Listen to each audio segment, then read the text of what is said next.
네, 매주 목요일 여야 토론이 있는 날로 정했습니다. 최경영의 최강시사에서 오늘은 특집 국민의힘 성일종 의원, 민주당 안민석 의원 이른바 안성맞춤 토론으로 알찬 시간 꾸려보겠습니다. 안녕하십니까? 네, 안민석 의원입니다. 예. 네, 성일종 의원입니다. 어느 분이 네이밍을 하셨어요? 그 다 밖에 PD들의 작품이에요. 안성맞춤. 예, 섭외도 그렇고 뭐 제목도 그렇고 괜찮습니까? 안성맞춤? 제가 국힘에서 예. 존경하는 의원님이 딱 두 분 계신데요. 예. 그중에 한 분이 성일종 의원님이십니다. 아이고 감사합니다, 한 의원님. 다른 의원님은 또 누구세요? 그건 영업 비밀이고 그건 영업 비밀이시고. 예. 실력 있으시고 예. 상대방 존중하시고. 예. 예. 너무 과한 칭찬을 해주셨습니다.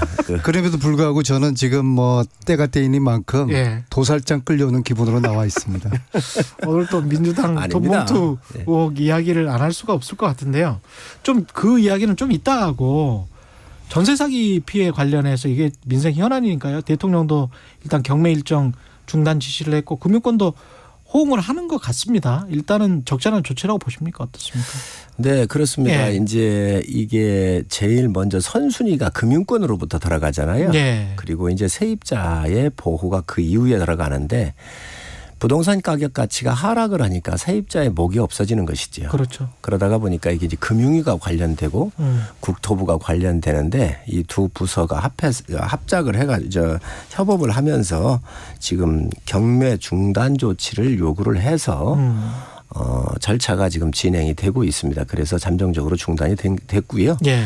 앞으로 이러한 피해자들에 대해서 구제 조치를 정부가 좀 더 세세하게 준비를 할 것으로 예상을 하고 있습니다. 국회에서는 지금 심상정 정의당 의원이 전세 사기 방지 특별법을 마련을 했는데 이게 사기라는 이 개념이 법적으로 규정하기가 쉽지 않아서 이거 쉽지 않을 것 같은데요. 법안 발의하고 통과되기가. 우선적으로 지금 예. 현재 법상 예. 경제 범죄 피해에 대해서는 보존을 할 방법이 없어요. 예. 그래서 특별법이 필요한 건데요. 자, 우선 어제 대통령이 조치하신 경매 중단 조치는 일단 잘한 거라고 봅니다. 예. 근데 물론 이제 때늦은 감은 있죠. 예. 지난 1년 동안 피해자들이 지속적으로 요구를 한 건데 세 가지를 요구를 해왔습니다. 우선 이제 경매 이걸 중단시켜달라. 그다음에 경매 나온 매물에 대해서 우선순위 매입 순위를 우선적으로 해달라. 그리고 이제 국가가 국가가 다 이걸 다 매입을 해서 임대를 하는 방법을 요구를 해왔거든요. 그래서 예. 이제 첫 번째 단계 이제 경매 중단 이게 이제 어제 된 건데요. 물론 이제 민간이 얼만큼 협조할지는 두고 봐야 될 것 같습니다만은 어제 대통령 발표 후에 바로 민간 금융권에서 새마을금고 뭐 등등 해서 회의를 해서 뭐 대통령의 말씀에 적극 협력하기로 이제 했어요. 예. 어느 정도 될 것 같아요. 근데 이제 이거는 경매 중단은 급한 불만 끈 거지 이제 실제적인 이제 실효성이 있는 정책들과 대안이 나와야 되는 것이죠. 예. 그래서 이제 무엇보다 특별법을 여야가 이걸 좀 빨리 예. 아주 신속하게 이것을 통과시켜야 될 것 같고요. 제가 걱정되는 게 대부분의 피해자들이 2030입니다. 그렇죠. 그래서 이제 어제 경매 중단 이후에 특별법까지 시간이 걸릴 거 아닙니까? 그렇죠. 이 사이에 전국에 경매꾼들이 미추홀 여기에다 몰려 들어가지고 지금 한 2,500세대 좀 넘게 해당이 될 것 같은데요. 인천뿐만이 아니고 동탄도 지금 동탄의 광주도 숫자는 있습니다. 광주도 있고 광주도 400채가 있고요. 예. 그래서 특별법 제정 전까지 예.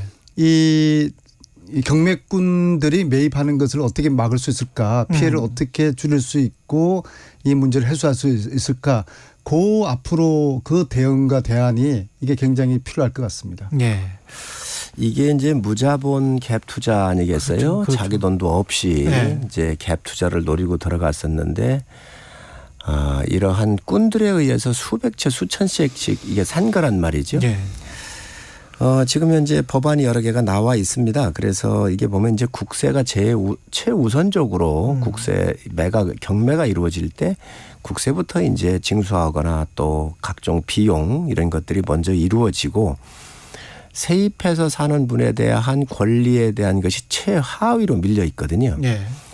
그래서 상당히 어려운 문제가 많이 있습니다. 실질적으로 이 그렇죠. 부분이. 법적으로. 그래서 예. 그래서 지금 장재현 의원 같은 분들도 이런 체납세나 국세보다도 좀 선순위로 그렇습니다.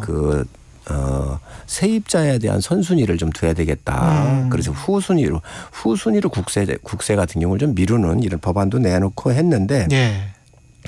아무래도 이거 같은 경우는 지금 사실상 정부가 방치한 부분들이 많이 있습니다. 부동산 폭등에 대한 이게 19년, 22년 아주 절정기를 이루었었단 말이죠. 예.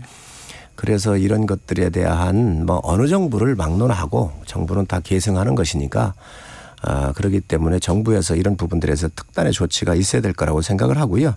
제 개인적인 생각으로는 금융권에 대해서 선순위가 잡혀져 있습니다. 예. 그러면 그 금융권에 대한 이 채권에 대해서 유효성을 그냥 인정을 하고 또 금융권도 이게 상당히 회수한다고 할 때 어려움이 있을 거예요. 그렇죠. 예. 그렇기 때문에 금리에 대한 좀 특별한 어떤 조치를 좀 취하고 금융권으로부터의 우위에 올라가 있는 피해 매각했었을 때 금액만큼을 정부나 아니면 정부 투자기관이 좀 어떤 조치들을 좀 해가지고 보존을 해준달지. 보존이라고 하기보다는 그런 예. 부분들을 매입을 한다든지 해서 영구 임대의 개념이거나 또 그런 임대 개념으로 가면서 장기적인 측면에서 이러한 세입자들이 원리금을 조금씩 갚아나간다든지 여러 가지 방법을 아주 구체적으로 한번 있겠네요. 고민을 한번 해볼 필요가 있지 않나. 이 제 개인적인 생각입니다.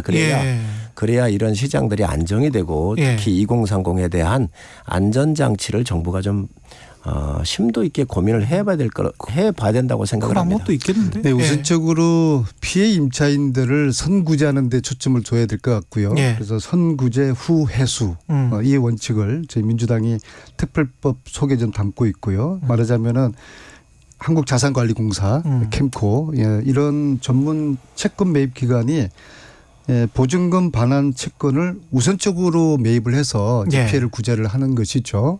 그래서 LH나 주택도시보증공사가 협업을 해서 보증금 채권을 매입을 해서 피해 임차인들을 이제 선구제하자 그거고요. 근데 지금 말씀하신 것처럼 저는 지금 생각합니다. 이게 이제 미추홀에 이런 그 주택이 많은 이유가 서울하고 가까워요.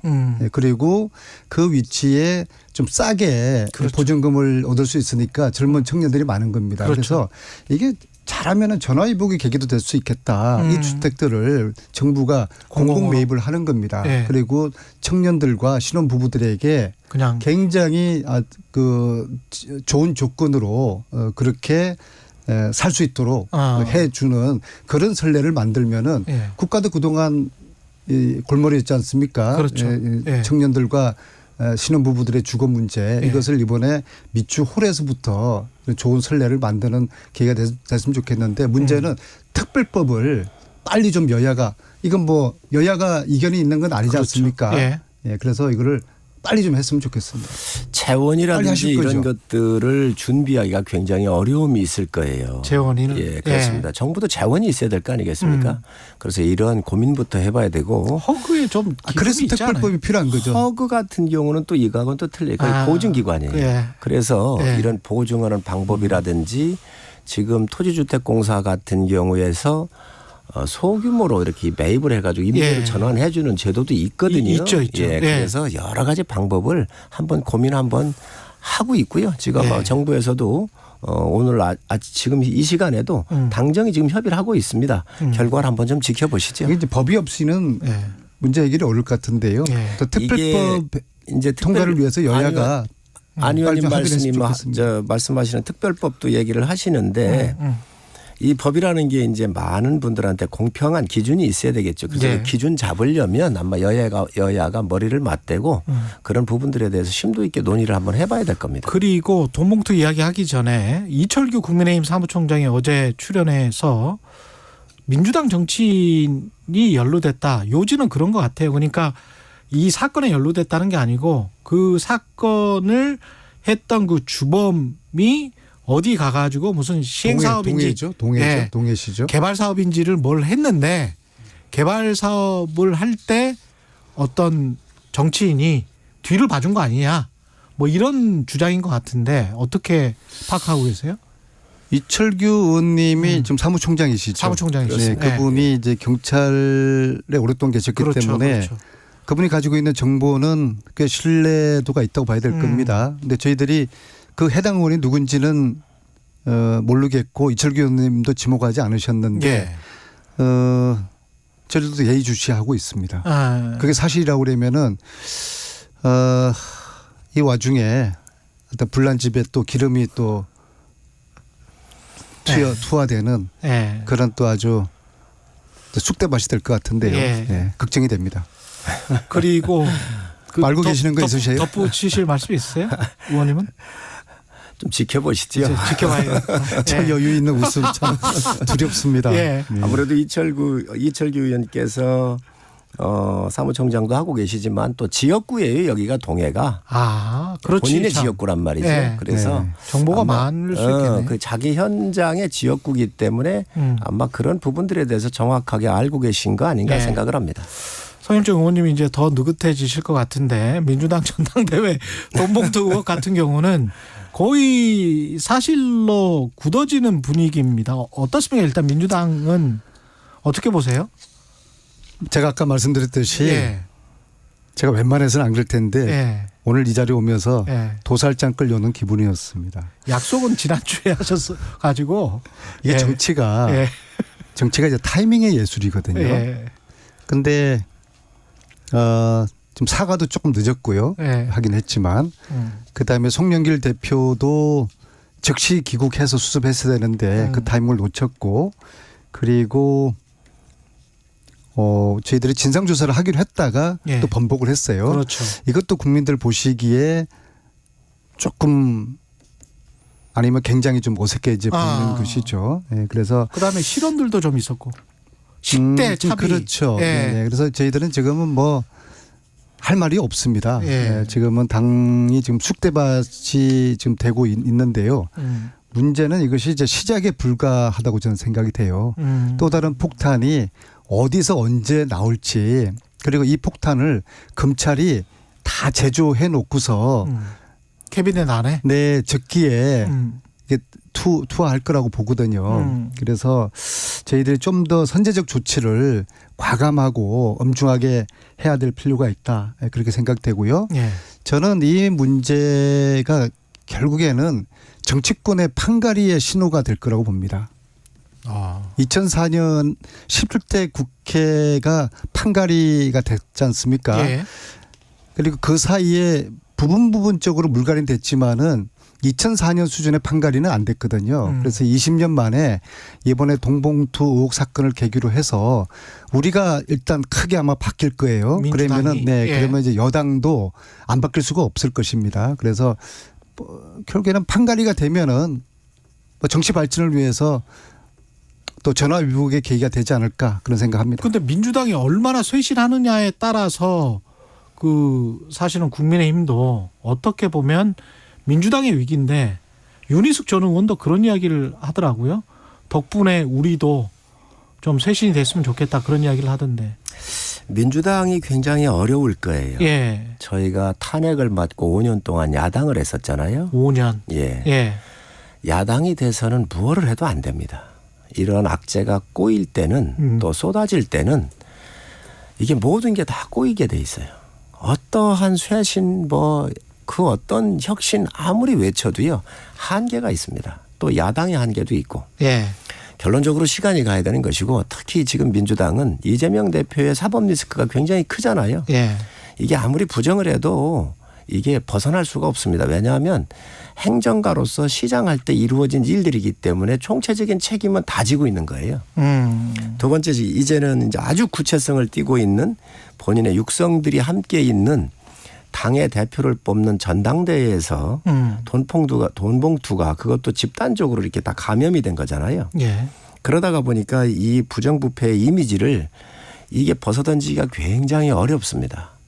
옛날에 저희가 5년을 해봤었을 때 탄핵 맞았었을 때 그 기준으로 돌아가 보면 지금 민주당이 겪고 있는 이 어려움이 굉장히 오래 갈 거라고 보여지고 안 의원님께서 핵심적으로 짧게 잘 말씀을 정리를 하시던데 이재명 대표 부분도 이재명 대표께서 일찍 이유야를 막느라고 사과부터 했었으면 또 이번 돈봉투가 나왔었을 때도 예를 들면 이정근 같은 개인의 일탈이라고 하지 말고 예. 또 정치 탄압이고 야당 파괴다 이렇게 하지 말고 거기에 대해서 겸허하게 무릎을 꿇고 사과부터 했었으면 오히려 쇄신으로 갈 수 있는 길이 있었는데 이런 것들이 스텝이 다 꼬였단 말이죠. 그래서 지금 민주당이 겪고 있는 굉장히 어려움이 있지 않을까 생각을 하고 예. 윤희숙 의원님 말씀을 주셨는데 저희가 야당을 하면서 굉장히 어려움을 겪을 때 친박과 비박이 싸웠잖아요. 예. 그때 대폭적인 물갈이가 있었습니다.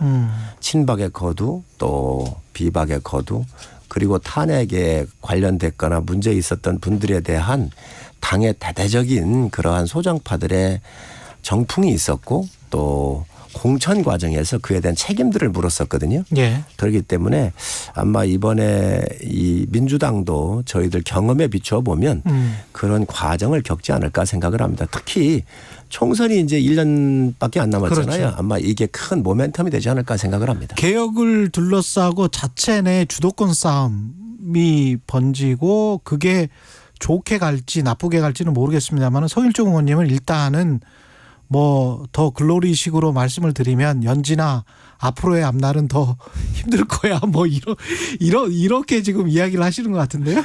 이제 잠깐만요, 안 의원님. 예. 그게 이제 저희 경험해 보면 예. 계파 간의 치열한 싸움이 예. 생존 싸움이 그 안에서 벌어집니다. 저희도 그랬습니다. 친박 비박 싸움에서. 나는 깨끗하다. 그렇습니다. 그런데 그게 또 어디서 정돈이 되냐면 예. 당이 완전히 망해야 됩니다. 저희는 21대 총선에서 대패를 했잖아요. 180석을 민주당이 얻고 그렇죠. 그리고 나서 비대위원장을 김종인 비대위원장을 모셔오면서 당이 조금씩 회복을 했던 것이죠. 그래서 민주당이 갈 길이 저는 굉장히 멀어 보입니다. 완전히 망하지 않고는 안 된다라는 성일종 말씀인데. 의원님 말씀 들으면서 너무 혹독한가요? 그 탄핵 쓰나미를 예. 경험을 하고 어려운 시련의 시간을 몇 년 거친 후에 다시 정권을 잡은 승자의 저 여유로움이 참 부럽기도 하고 예. 또 한편 저희들은 이제 두렵죠. 예. 두려운데 어쨌거나 이 쓰나미의 끝이 어떤 결과일지는 사실은 아무도 장담하지 못하죠. 저희들이 정당 혁신, 민주당 혁신의 일대 계기가 되어서 예. 황골 탈퇴해서 국민들에게 신뢰받는 예. 그런 모습으로 다시 태어날 수도 있고요. 예. 그러면은 아마 또 전화위복이 되겠죠. 반대로 당면까지 바꿔야 되는 그런 당의 커다란 위기를 또 맞을 수가 있고요. 그리고 또 이게 정치가 상대가 있는 게임이지 않습니까? 예. 윤석열 정부가 지금 하고 있는 걸 봐가지고는 외교나 안보나 특히 이제 경제 이게 살아날 가망이 없지 않습니까? 거기다가 그 김건희 여사의 예. 지금 완전히 대통령 역할을 하시는 것 같아요. 예. 저러한 것들이 앞으로 개선되지 않는 한은 국힘도 남의 집 뭐 걱정할 때는 아니다. 예. 그리고 이런 속에서 여야가 정치적인 그 실망을 국민들에게 더 안겨주게 되면은 예. 국민들은 새로운 또 제3의 대안을 갈구할 수도 있다. 그렇게 보는 것이죠. 아까 이상민 의원도 서로 간에 희망의 등대가 되고 있다. 이런 이야기를 하셨거든요. 그래서 민주당의 희망의 등대는 국민의힘, 국민의힘의 희망의 등대는 민주당 뭐 이런 이야기를 하셨는데 국민의힘은 어떻게 생각하세요? 민주당이 당명 바꾸는 정도 가지고는 안 될 거예요. 안 될 것이다. 저희가 당명을 한 번 바꾼 게 아니에요. 잘 아시잖아요. 비대위 3번을 했거든요. 그래서 저희가 21대 들어와 가지고 네. 비대위를 갈 때에 그때 자강파들이 상당히 득세를 했었습니다. 자강파들 논리가 뭐였냐면 21대 네. 우리가 대패하고 원내대표를 뽑고 이 당 지도 체제를 어떻게 할 거냐. 자강으로 갈 거냐 비대위로 갈 거냐. 이 싸움이 붙었었어요. 그때에 다 자강으로 가자 그랬어요. 그러면서 자강파들 이야기가 뭐였냐면 비대위 3번을 다 실패했다 그랬거든요. 제가 보니까 그게 맞는 얘기예요. 비대위 3번. 3번 했었잖아요. 예. 김희옥 비대위원장, 임명진 비대위원장, 이렇게 세 번을 그러네. 했었잖아요. 예. 그러니까 제가 여러 가지 이렇게 비교를 해보니까 그 말이 맞아요. 그런데 어느 날 부뚝 생각난 게 그러면 정상적인 전당대회를 통해서 집행부가 구성됐었던 그 집행부는 성공했느냐? 아니거든요. 실패했거든요. 이정현 당대표였을 때 탄핵으로 갔지요. 홍준표 대표 체제에서 지방선거 대패했지요. 황교안 대표 체제에서 또 대패했죠. 그것도 아니더라는 거예요. 그런 과정에서 당명도 여러 번 바꾸고 그랬는데 그거 가지고 안 되더라는 게 결론적으로 인적 청산이 이루어지고 정말로 당이 망해가지고 새로운 외과의 의사들이 와가지고 당을 수술을 했었을 때에 저희가 소생한 걸 봤거든요. 그래서 안 의원님 여당에 기대하시지 말고 자체적으로 제가 오늘 자체적으로 자강해라. 성일종 의원님 네. 말씀을 쭉 들으면서 네. 오늘의 키워드는 네. 세옹지마입니다. 세용지마다. 저희들이 그 몇 년 전에 제가 그 박근혜 그 국정농단 탄핵. 밝히는데 이제 앞장선 또 정치인으로서 그때 저희들이 참